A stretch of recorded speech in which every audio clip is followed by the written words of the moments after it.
Welcome back to The Circle, where we go all in on men's work, embodiment practices, and personal growth from our queer perspective. If you haven't already, please be sure to like, subscribe, and leave us a review. Today, we're joined by Alex Lehmann, host of the Heart of Man podcast and a men's leadership coach dedicated to helping men develop emotional awareness and a deeper sense of self. Together, we'll explore what it's like to feel othered, how to give language to those feelings, and learn about ways we can transform the pain of those experiences into clarity, strength, and purpose. Tim, Alex, are you ready to go all in? I'm ready. Absolutely. Alex, from what I understand, your journey has shaped the work that you do today. Can you share a bit about your story, especially those early experiences when you felt different and how that has influenced your path? It's interesting because I'm asking myself, where do I go with this? Do I share the long version of it? Do I share the short version of it? But I think what comes up for me right now in this moment is essential teaching that guides me by trauma specialist Gabor Mate, which is we will prioritize as children attachment over authenticity. And I definitely saw that being very prevalent with me growing up. I grew up in an immigrant family in Germany, and my parents originally come from Russia. And so early on, I already noticed there was differences.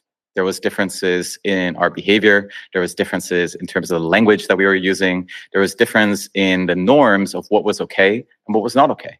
And so when I would leave my familial household and go out in the wide world, I would notice people are operating differently. And within that, I noticed the deep desire, and again, this is not something that is very conscious, but the deep primal desire to belong, the deep primal desire to be connected to the individuals in front of me. And so I noticed already early on wanting to hide, wanting to mask the fact that I grew up in an immigrant family. I wanted to tell everyone I'm German. I'm not actually originally coming from a Russian background. And so I already had these very early imprints from a young age.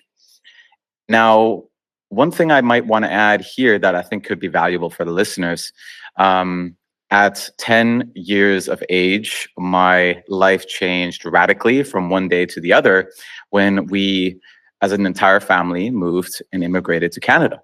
And so I was in a completely new environment where I didn't speak the language. I didn't, again, understand the norms of culture, of society. And here I am, completely on my own, trying to find a way to come into contact, come into connection with individuals. For me, the way I came into contact, at least initially, was non-verbally. And for me, it was through exercise. It was through sports, team sports particularly. And so I noticed early on already wanting to connect. But I would argue because of my differences, because I was coming from a different country, people would reflect back to me very early on as well already the differences in me. I would be chastised. I would be bullied. I would be laughed at for being German.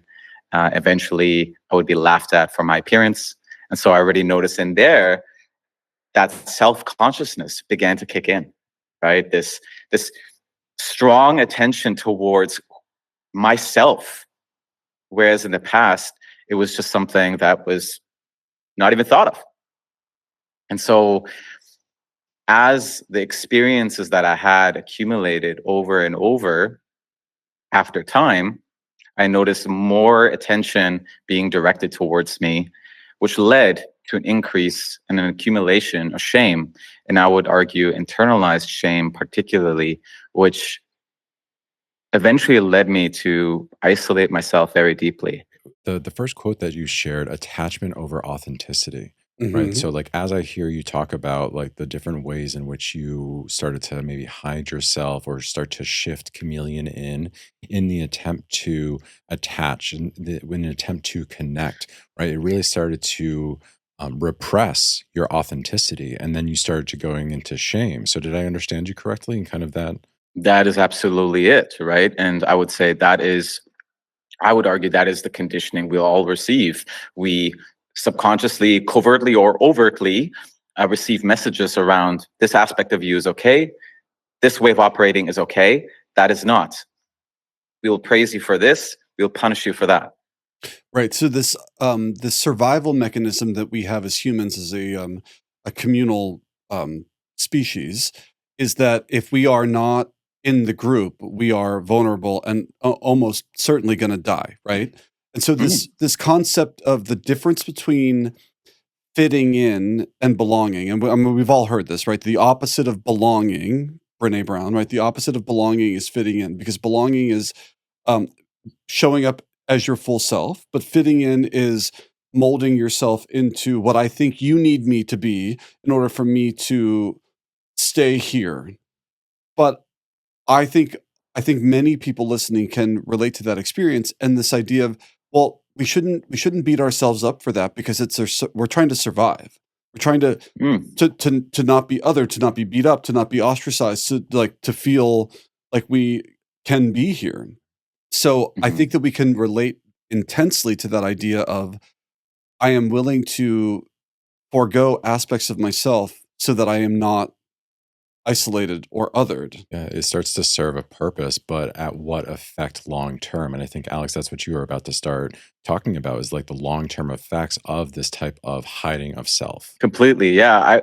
I guess where I would like to begin with this is sharing maybe some of the adaptive strategies that I learned early on and the ways that I sought to cope with the stress around, do I belong or do I not belong?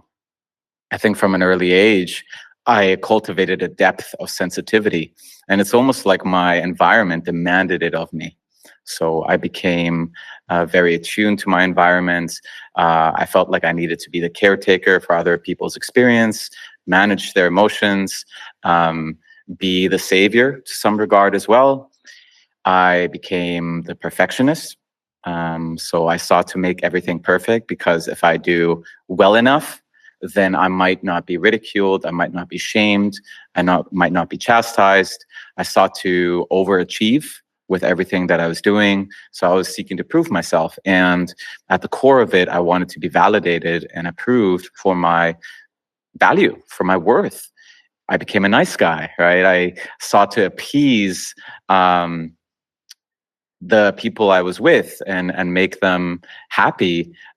However, at the expense of myself. And I think this is where the flaw was. So these are the ways that this was showing up. What I feel like I heard you saying just then were all mechanisms for safety. Like cultivating safety, but like I'll be safe if I'm good enough that you'll keep me. I'll be safe if Yes.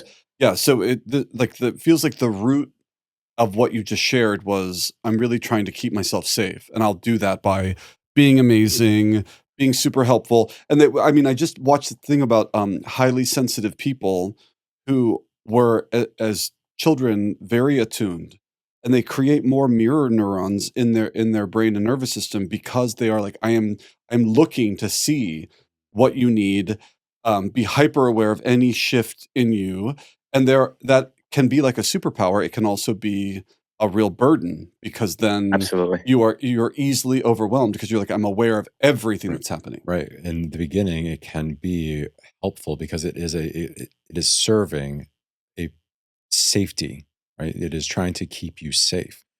But like you just said, it's starting to have an impact on the nervous system at the like physical level. Like if these neurons are being, increased in comparison to somebody that's not going through that experience, that has to have long-term consequences. Oh, it absolutely. Can I just share something really quickly? I mean, I spoke to this with a yoga teacher.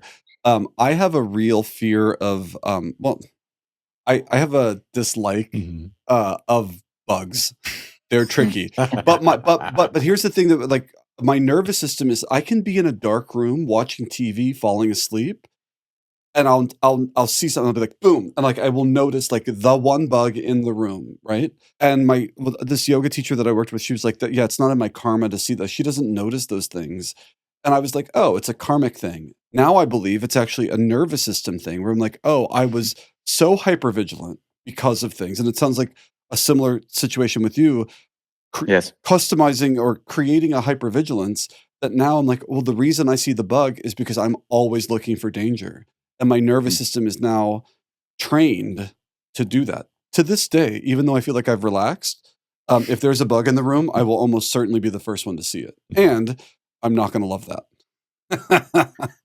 I love that you both are bringing in the nervous system, and I would argue, I mean, there's various different modalities that have shaped me, but I would say nervous system work is definitely one of the more foundational pieces to my work, and I would argue this is also where everything begins. This is the roots. This is the most systemic work that we can do, and we have to as well consider that the nervous system speaks a very different language that we might speak consciously. So consciously, we might not even be aware that we're seeking to be safe or that we're looking out for danger.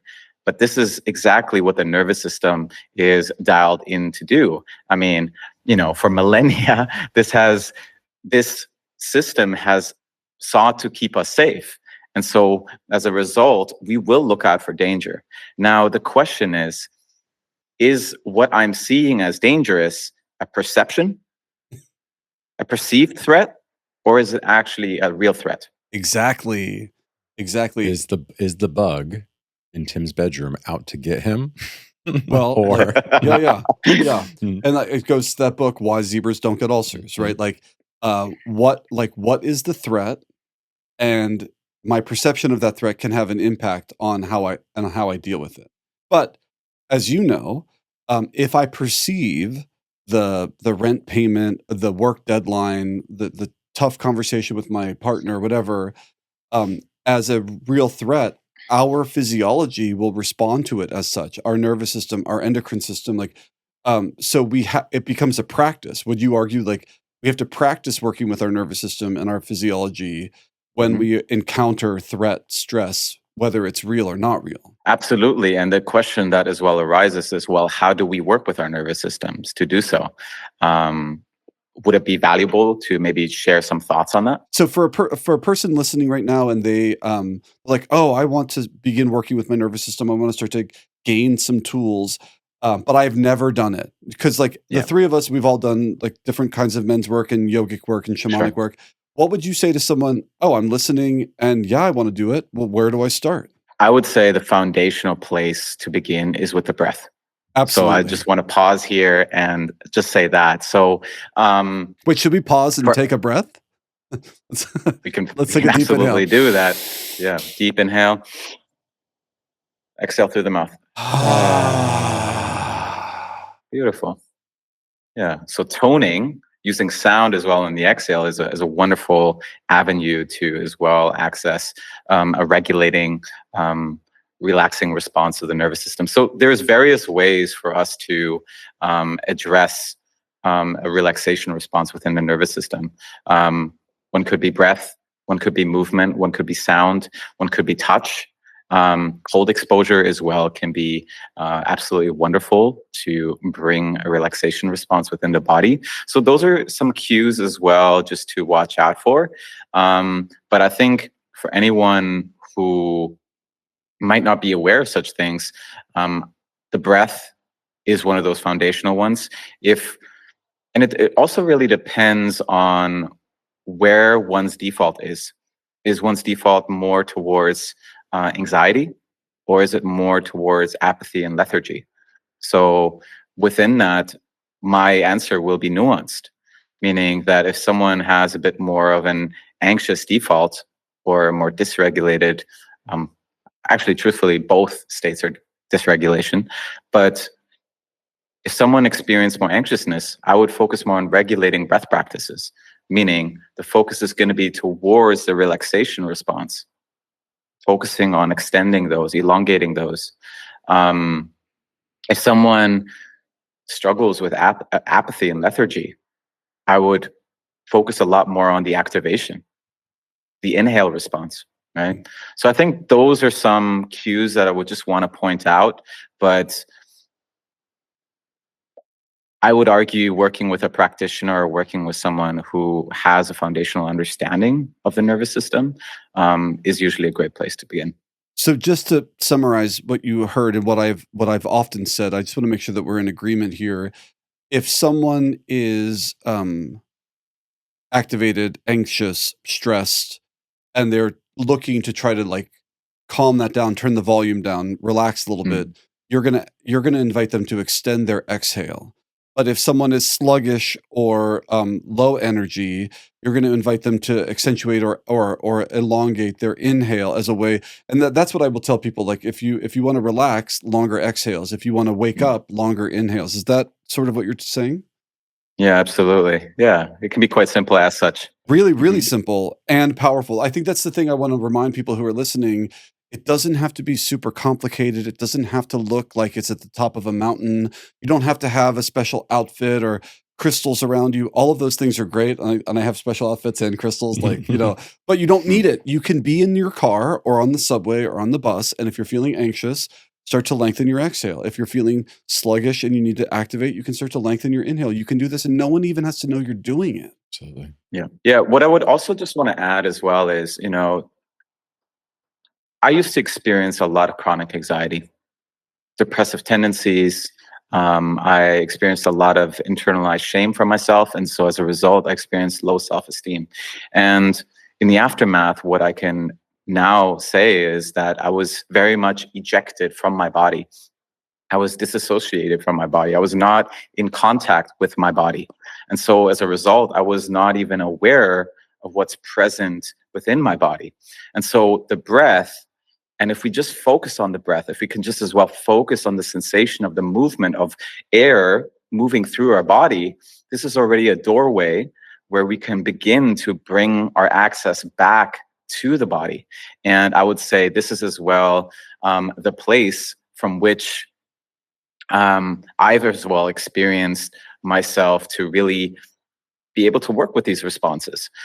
Chronic anxiety is something I experienced extensively, and I might still have episodes where I notice fear arising, but because I have a depth of sensitivity now towards my body, because I've trained myself to be in my body, when those states arise, I can work with that. I can maybe do a practice that allows me to regulate in those moments. If I notice I need a little bit more activation, I observe that within my body, and I can as well bring myself into some form of practice that allows me to activate. I'm really curious because I love what you just said. And I'm wondering, you talked about shame and feeling othered and isolated and having that, like, what do you think it is about those experiences that tend to take a person out of their own body or embodied experience? One definition of trauma that I really like is anything that is too much, too fast, too soon. So one could as well speak of it as extreme states of overwhelm where we were not able to come back into a state of regulation. I think our bodies are designed to experience stress. So stress itself is not a bad thing. But this challenge arises when we're not able to come back into a relaxation response. And this is where the nervous system registers, I was in a threat response, and now I'm back, I'm safe. And especially as children, we actually need the guidance, we need the direction of other individuals, our caregivers, our parents, that can actually provide that safety response.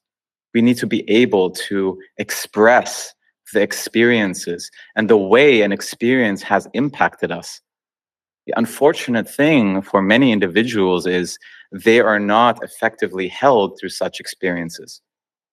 Especially as men, we're as well socialized and conditioned towards not sharing such experiences, meaning that we never fully complete the cycle, the activation cycle. Right, we never come back, like, make it full circle. Is that what I'm Exactly. hearing? Yeah, right. That's absolutely correct, right? And so the nervous system still registers as if we're still in the response. So anything that might be similar to the same event that led to that experience of overwhelm, if we feel the slightest hint of that, it's almost like we regress, we time travel back to that first time that this happened. And the nervous system picks up, what is the response that I learned in that moment that kept me safe? And we will bring that response back and seek to as well generate an experience of safety within that moment. that unfortunately is often not going to be the most effective response. It might not bring us actually into the type of life that we want to lead. So, so just to make it a little bit more concrete, I learned to hide. I learned to be the silent one. I learned to be the obedient one.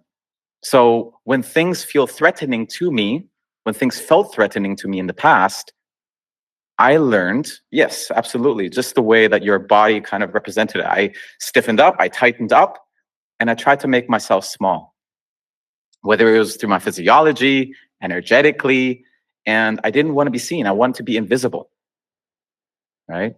So that was great, perhaps, in those moments when I was young. However, as an adult, it didn't really lead me to be able to lead a life that I wanted to live. And that was where the challenge came in for me. When I was hearing you talk about just you saw my body tense up, just I was like in that experience. I was like, okay, like if I'm experiencing this for myself, how am I going to feel it in my body? And it was exactly Yes. that. And so when I'm in a state like that, I have a really hard time expressing what's going on inside of me. Mm, mm, Right. And so now I want to figure out a way to bridge the topic that we were discussing around nervous system and how that translates into emotions and how we can mhm. express those emotions, or through a restricted nervous system response, how we might repress our emotions and our emotional expression. Yeah, beautiful. Is there a specific question that you want to lead, or would you like me just to share my perspective on that? I would invite your perspective on what you just heard. Yeah. Well, what I'm picking up on that. So in those moments when we are dysregulated, usually we're in an state of hyperarousal, and adrenaline, cortisol will shoot into our system, which are actually numbing agents, meaning that we won't actually feel contact to our body. We won't actually feel contact to the sensations and as well the emotions that we associate to those sensations. So the first thing for me is really, how can I return back into a state of safety within my body? So when I'm able to return back into a state of safety within my body, that's when I actually get to feel my body again. And from there, I might be able to direct my attention towards what are the sensations that I'm feeling within my body, right? So forget about feelings and emotions for a moment, because those are interpretations of the sensations that we're having. But let's just focus on, what do I notice? Maybe I notice some tightening within my belly. Maybe I notice some warmth in my heart. Maybe I'm noticing my shoulders are moving forward, right? So just bringing our attention towards that can be super valuable. And even as well within sessions with clients, I then begin to ask certain questions. Well, what is the texture of that sensation that you're feeling within your body? Mm. If that sensation had a voice right now, what would it say? You know, what kind of color would it have? What shape does it have? You're really creating a vocabulary for a person and their own body and their own physical experience. That's what I feel like I'm That's hearing you absolutely say. it. Yeah. And because Absolutely. there isn't right or wrong. It isn't, for the listeners, as far as I understand it, it isn't as if anger has a profile that will Mm, feel like this. It's like anger for you and anger for me, like can feel different. We might give it different colors or yes. different textures, but we are invited into the exploration of it for ourselves. Mm, And I feel like that's what I'm hearing you say. And I think it's absolutely. so important, because understand what your anger is, or your joy, or your whatever, and know that it doesn't have to be anything in particular except what it is for you. I want to go back to something that Alex said though that really inspired me, was that like before we even bring emotions into it, before we even bring anger into the conversation, like recognize like what am I feeling? What's the sensation before I then say, oh, that sensation is connected to anger. Sure. Yeah. Yeah. And then allowing people whatever it is they're feeling. Mhm. Yeah. Yeah. Yeah. I love the idea of this giving vocabulary to something, a practice that I brought into one of the sharing circles and one of the embodiment circles in town was I handed out a sheet. I was like, look, like some of these men may not have a vocabulary for what's going on inside of their body. And so we started at the somatic level and I connected it to the elements. I said, Mm, okay, like take a moment and just where do you feel, or where do you sense earth in your body? Where is there stability versus where might there be something shifting? Is something rumbling?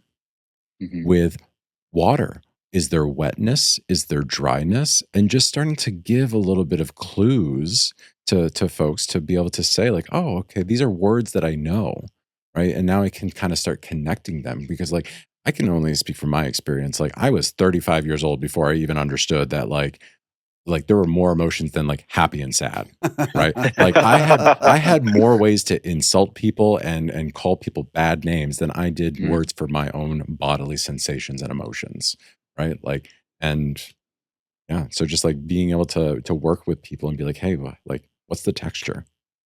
What's the color? Yeah, I love what you're saying, because I would argue a lot of men don't have a context Mm-mm. for sensations, for feelings, because we're just so early on conditioned that it's not safe for us to feel. Right? It's not okay. It's not okay for us to feel. And there have been, religious teachings where much of what is connected to the body is dirty or shameful. Mm. So, this idea of mindfully coming into the body, I think, is sometimes discouraged. So, of course, I don't have a sense of my physicality because it's inherently sinful. I mean, I don't believe that, but that was the messaging that I got. Well, like, oh, pooping is dirty, like peeing is dirty, sex is dirty. So many things are like kind of dirty and bad, and we're not supposed to ever talk about them. You're like, okay, well then what happens when I'm having chronic digestive distress because of my anxiety? I talk about that? Because one of the symptoms might be connected to these things we've said are bad Yeah, and you shouldn't have, and there's so it doesn't surprise me at all then that we don't have any real practice with feeling our body because we've been told, well, your body's kind of inherently bad. Most of what it wants to do, you shouldn't do. yeah. I think this is a really good point as well that you're making here, Tim, because I think a good place to begin is for men as well to understand what is the value of this. Like, why even bring our focus towards this? How does this as well impact our lives? I think a lot of men that I speak to, they want to understand the ROI, the return of investment, Yeah. right? I So, would I would be one of those men. likewise, likewise, right? So, what I would say the return of investment was for me is for me to bring more attention towards my body, for me to become more emotionally articulate.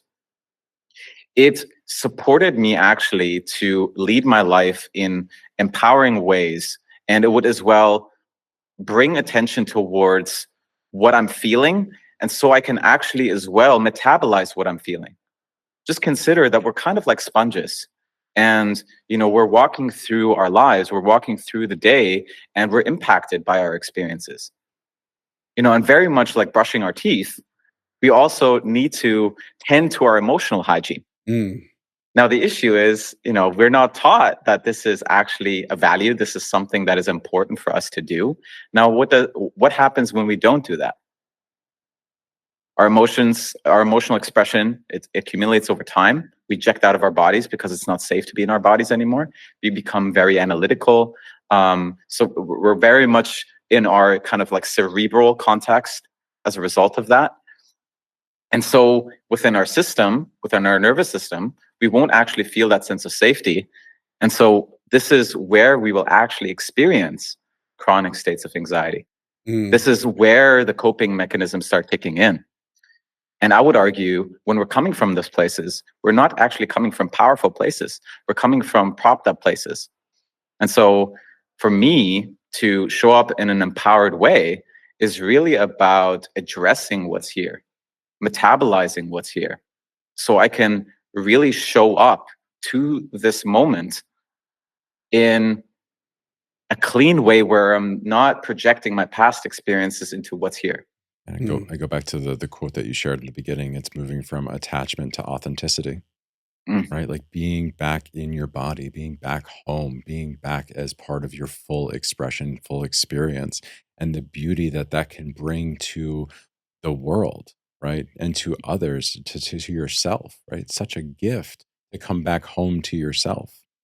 Mm. But it's hard. It's hard when, like, we've had so many years of being outside of our body, of being in this state of I'm afraid, I don't feel safe, and I have all these coping mechanisms, and like I've now just ejected, like you said. I love that. I love that image of like, oh, something bad happened, like, ooh, the bug in the room, eject. Right?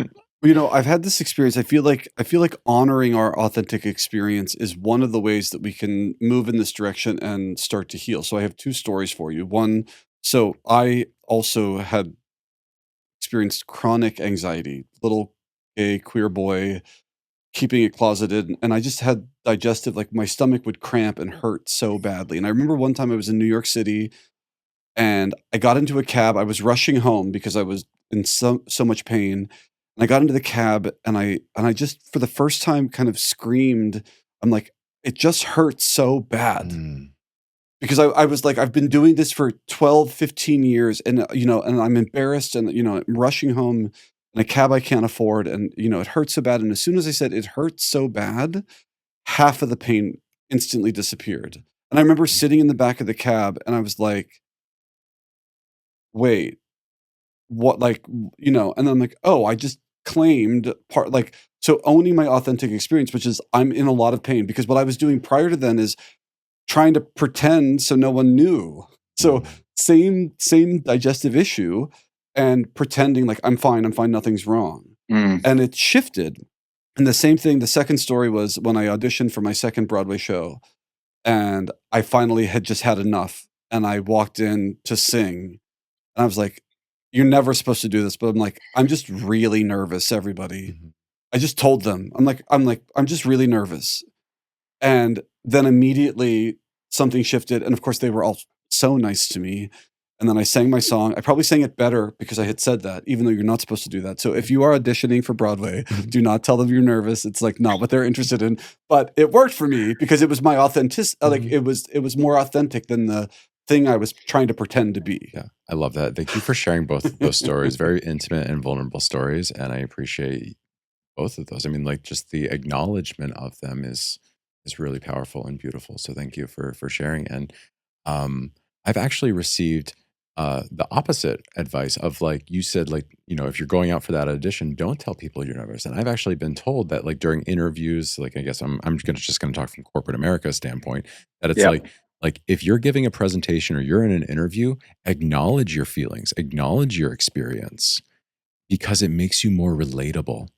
It's like, oh, this is a human in front of me. And now all of a sudden, the power dynamic that may have been at play, oh, interviewee, interviewer, you hold the power. Mm. Now all of a sudden the field has kind of leveled by just me expressing my internal field. Like this is what's going on inside of me, and I want you to see it. It's a very vulnerable act. And most people, when they see that, are going to acknowledge it and respect it. So I respect you, Tim, for letting us in. Yeah. Mhm. I appreciate you. Appreciate you. Mhm. I love what you both are sharing, and as well, thank you as well for these two stories and these two shares. And a few things are coming up for me, which is if I were just to ponder on the stories that you shared, Tim, I consider how you might have moved from suppression, repression, and avoidance of those feelings towards expression. Ah, And I think this is something substantial for a listener just as well to consider. So where are we in a state of suppression and repression and avoidance? And where can we, in safe environments, in environments that feel safe to us, I think that is the important caveat, move towards expression. And it can as well begin solely just with ourselves, right? So I think that is as well a foundational thing just to begin with. I as well have a story on that I would love to share. Love to hear please. it. Which so one thing that is coming up for me as I heard your story, Tim, is I used to work as a paramedic, and it was probably at the height of the anxiety that I experienced, the depression I experienced, and as well the low states of confidence. I experienced deep social anxiety. For me, it was very confronting to be in a room with strangers, to be with individuals that I didn't know. It was really challenging for me. And early on, I learned to not express what is there for me, because I had experiences where individuals use that against me. and I was chastised, I was ridiculed. Individuals that I trusted, where that eventually ended up backfiring. And so I learned early on to hold such experiences in. And within my work as a paramedic, we would be working in pairs. And there was one coworker where I felt a sense of safety coming from him. I'm not sure how connected he was to this work, but I recognize as well that he prioritized creating safety within his environment, and he wanted to make people feel safe. And I remember on one shift where he had just asked me, "Hey man, what's going on? Like what's happening for you?" Because it was quite obvious that I was terrified. It was quite obvious that I was going through a lot. My physiology was already informing everyone about this. But what he was doing is providing me a space where I could share it. And I didn't do that initially. I first needed to know from him, can I trust you? When I felt that, I leaned in, and I just began to blurt out my story, my experiences. And I recall still the way my body would tremor when I did. It was almost like I was releasing the excess stress from those moments of holding that in. And I can only remember as well the liberation, the freedom that I felt on the other side of that. Of being in an environment with someone that feels safe, where I got to express that. And for me, that was the first time where I understood the value of expression versus repression. Thank you so much for sharing that story with us. I feel like I imagine myself sitting next to you and having that experience. And it really does bring up, when we think about men's work, one thing we think about is the safety of the container, the creating conscious safe spaces into which men can come and start to experiment and play and feel with expression. And so, if you haven't been in one of these spaces, you get to start to have this experience. And I think it's so powerful when you can feel that safety is when you can really go to that next level. And then you also, I've been fortunate enough to be in spaces where men with more experience are modeling and demonstrating for me kinds of expression maybe I never thought was available to me, or I wasn't allowed to have it, or wasn't appropriate. And so I think you're really talking about an aspect of men's work that is so valuable, which is we can really only experiment and try to express when we feel safe to do it. If we don't feel safe enough, it's like that survival. I'm going to prioritize acceptance over authenticity. I'm going to prioritize, so back to the very beginning. I'm ejected out of my body and I'm only in my head. Safety, Yeah. which means, I'm not going to maybe in this moment feel able to try something new and vulnerable. So, what would you say about, since you just spoke about safety, how you've seen it impact the men with whom you work? In terms of them developing a sense of safety through the work with me? Or like how safety, whether you're leading a group or working with individual clients, has allowed men to start to learn the variety of expression that is available to them and finding their own flavor in it. It's just simply the foundational piece, right? So the safety gives individuals a permission field. Permission field. So that's the word that really stands out for me. So without the safety, we actually don't feel like we have the permission. And permission is not something that someone else can give us. It has to start with us. So we have to give ourselves the permission, but we won't do that if we don't actually feel the sense of safety for it, right? So I think it begins there.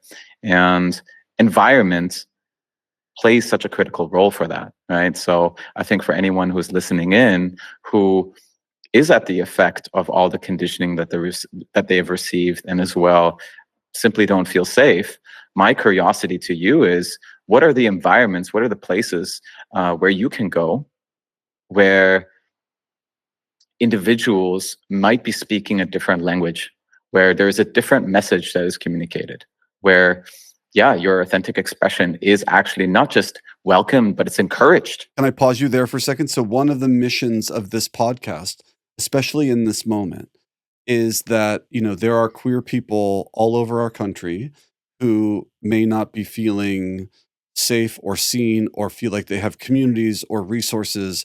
And this podcast is hoping, aiming, trying, choosing to be one of those things. So if you are a queer person and you feel really isolated, can that safe space be your bedroom with your headphones on, listening to us? Because we are here with you and we want you to know that you are not alone. And then I think that, that exploration of what are the places where you feel safe is so important. And when I was a kid, there was never a discussion of the felt sense of safety. I think the adults in my life were just like, well, you're safe because I kind of know that. But no one was ever asking me if I felt safe. And I often didn't. And so bringing that into the conversation, I think is really powerful. Absolutely. And I think that that idea of like somebody from the outside maybe perceiving like, oh, your physical environment is safe. There's not a wolf in your bedroom. Right? Like, Yeah. you're safe, but they don't understand the internal environment where there are wolves attacking from all directions, right? Totally. And like that goes back to being able to express the internal experience out to the world, because what somebody might see is like, oh, he's safe, he's fine, right? But in reality, it's like, well, that's not how I feel, Mhm. right? And I think creating environments in which we can start to bring our internal environment external out into the world, whether that is somebody in their bedroom listening to this podcast. I hope this podcast helps you out if you're listening. I do too. Mhm. Mhm. And creating that safety and ability to like receive and then also hopefully express in return. It's beautiful. So I'm feeling that we've covered a lot of ground. And so I just want to do a quick check-in and to see if there's anywhere that you all would like to explore either new or a little bit deeper before we start to wrap things up. Well, I think I want to go a little bit into how our felt sense, which I think we've talked about pretty well, can translate into emotional literacy. Okay, let's go there then. Yeah, I love that. I'm curious, Tim, is there a specific question around that you'd be interested in exploring? I mean, I'm interested in, we live in a culture where it occurs to me that men were allowed only a few emotions in a few particular circumstances.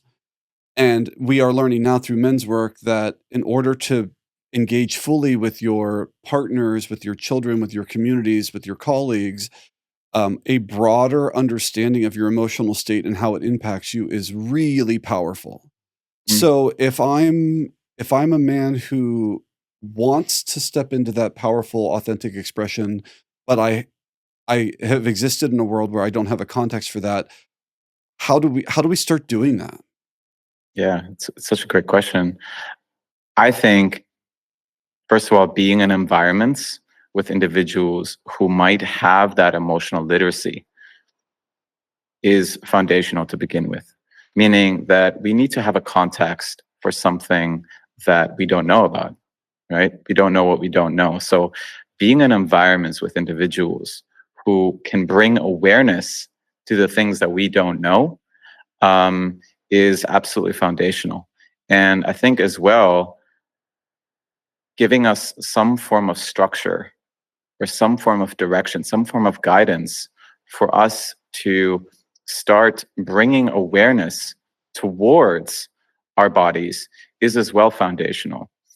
I consider as well a teaching from one of my teachers, Edward Dangerfield, beautiful man, beautiful friend of mine, beautiful mentor. And when I went through his breathwork training 4 years ago, he guided us every day for 3 months through an exploration of, what in some traditions is called the medicine wheel, which is how am I feeling physically? How am I feeling mentally? How am I feeling emotionally? And how am I feeling spiritually? And it was interesting for me how on day one, my capacity to articulate my experience was vastly different from the way I expressed my experience on day 90. It was Mhm. vastly different. Through those 90 days, how did you learn? Was it through Yeah. others? Was it through, like, did you have printouts? Like, how were you able to start expanding your vocabulary? Well, I think it begins by a few things. So presence and sensitivity. So I think those are things that I've had to really amp up, and I had to really increase my capacity for both of those. Meaning everything is already here within the body, but we just got to be. What I had to learn is to become more present and more sensitive towards that what I'm noticing. Right? Absolutely. Having vocabulary, maybe, I think there's a beautiful diagram, that expresses like hundreds of different words for feelings. The feelings wheel. Yes. Yeah. Is that what it's called? It is. I actually brought one in for the sharing circle. So I'm big on printouts because I'm like these worked for me, right? Like I've had to make flashcards for my emotions because like I just didn't have the vocabulary. That's a beautiful place to begin, Mhm. right? And so, especially for those individuals who simply don't have that sensitivity yet, they can draw their awareness towards what is my experience and what is the word that points most closely to what it is that I'm feeling. Yeah. And it's almost like that. What I'm thinking of right now is the more you do that, the more data you're beginning to collect. And you're starting to understand the nuance between this is what I experienced on day 3, but on day 7, I noticed a completely different experience. Right. And so over time, we're starting to cultivate that inner library. I think a beautiful practice that I like to as well give my clients, which I received from Chris Bale, was this idea that, set yourself alarms, set yourself post-it notes where, every few hours or so, you check in. That, maybe the alarm goes off and then you ask yourself a few questions. So the questions I ask is, what do I feel in this moment? Where do I feel it? Based on what I'm feeling, what do I need? Mm. So Wait, those are the 3 what questions. do I no, that's so powerful. What do I feel in this moment? Question number 1. Where do I feel it? Meaning, where in your physical or subtle body do you feel it, right? And then based on the answer, what do I need?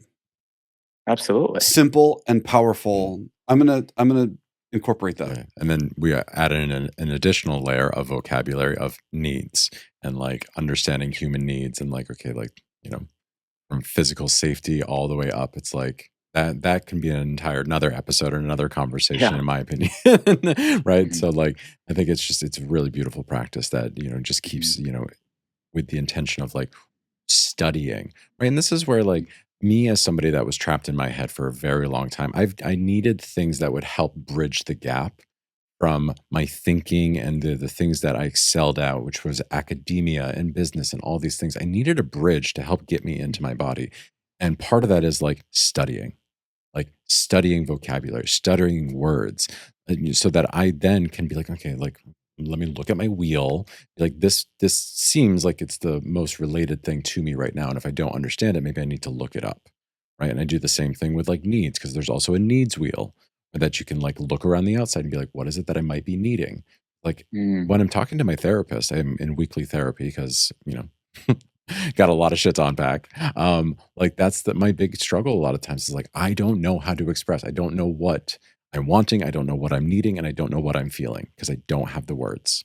So what I'm hearing you say, which I think is really powerful, is the invitation to, if you are starting to become curious about your own emotional experience, your emotions and how they express, we it isn't a light switch. Mhm. It's not going to go from 0 to 100. It is going to be a practice in the same way. So for all the people listening, when you go to the gym and you say, I want big pecs, I want big arms, you don't do one workout and think like that, then it's over. It's a slow process. And I think what I'm hearing you both talk about is this invitation into an ongoing ever deepening journey, so that there may be an emotion you are capable of experiencing 90 days from now that you don't even know exists right now, because of the journey and the exploration and the allowance for that.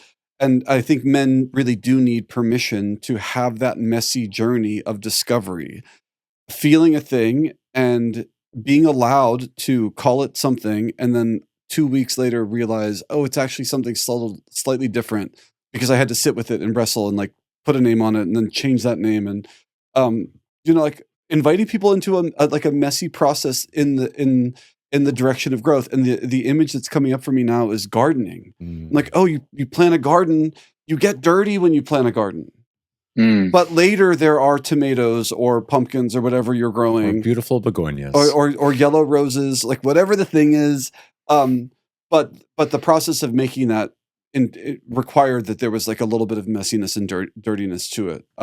Yeah, absolutely. And the thing I'm observing as well, which kind of speaks to the challenge, is I observe that a lot of men struggle with being with that messiness, because it reflects to some regard our incompetence, and maybe as well brings elements of shame up around feeling like we're not good enough, which then leads a man to kind of go back to the same coping mechanisms that worked in the past, because this is where we'll feel a sense of competency, right? And what we really need, as you said, Tim, in order for us to train a new way of being, we actually have to practice it. Right? We actually have to be a beginner. We have to go through the process of being a novice at something, to be really bad at it, to suck at it, to humble ourselves, and be okay with that process. Be okay with that being messy. I think the challenge is not so much around what to do. It's more around, can we stay consistent in practicing? So how do you invite the men you work with into the permission to be messy? I would often bring up the conversation around shame, because I think this is one of the obstacles that can come up. Messiness will bring up these elements of shame. And I think if there is one emotion that I observed myself having most challenges with, and a lot of men having challenges with, is shame. And I would argue it's because there's been many moments where we've experienced judgment, humiliation, criticism. And as a result, we're either over-identified with our shame, where we're moving through the world in a very apologetic way, or we've masked all the shame that we're actually feeling, and we've sought to become very competent, and we're almost propped up in such a way that we're not even aware that shame is present. And for me, and this is as well goes into the conversation around emotions and feelings, it's about developing a relationship to them, regardless of what feeling is there, whether it's anger, whether it's sadness, whether it's grief, whether it's shame, whether it's guilt. Just recognizing that, they're one flavor of the human expression. There is some form of value that they have. Otherwise, we wouldn't experience it. There's value to shame, right? If I do something, yeah, it serves a purpose. If I do something inappropriate, and you guys call me out on that and say, Alex, I didn't appreciate what you did, I would want to feel shame about that, because it corrects my moral compass. It will correct my behavior.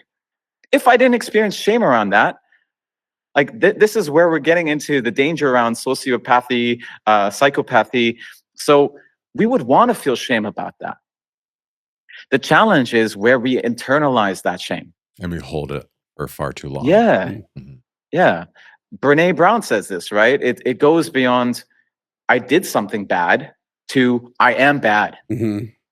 So we personalize the experience of shame. And I think this is the challenge that so many men face, that we have personalized our shame.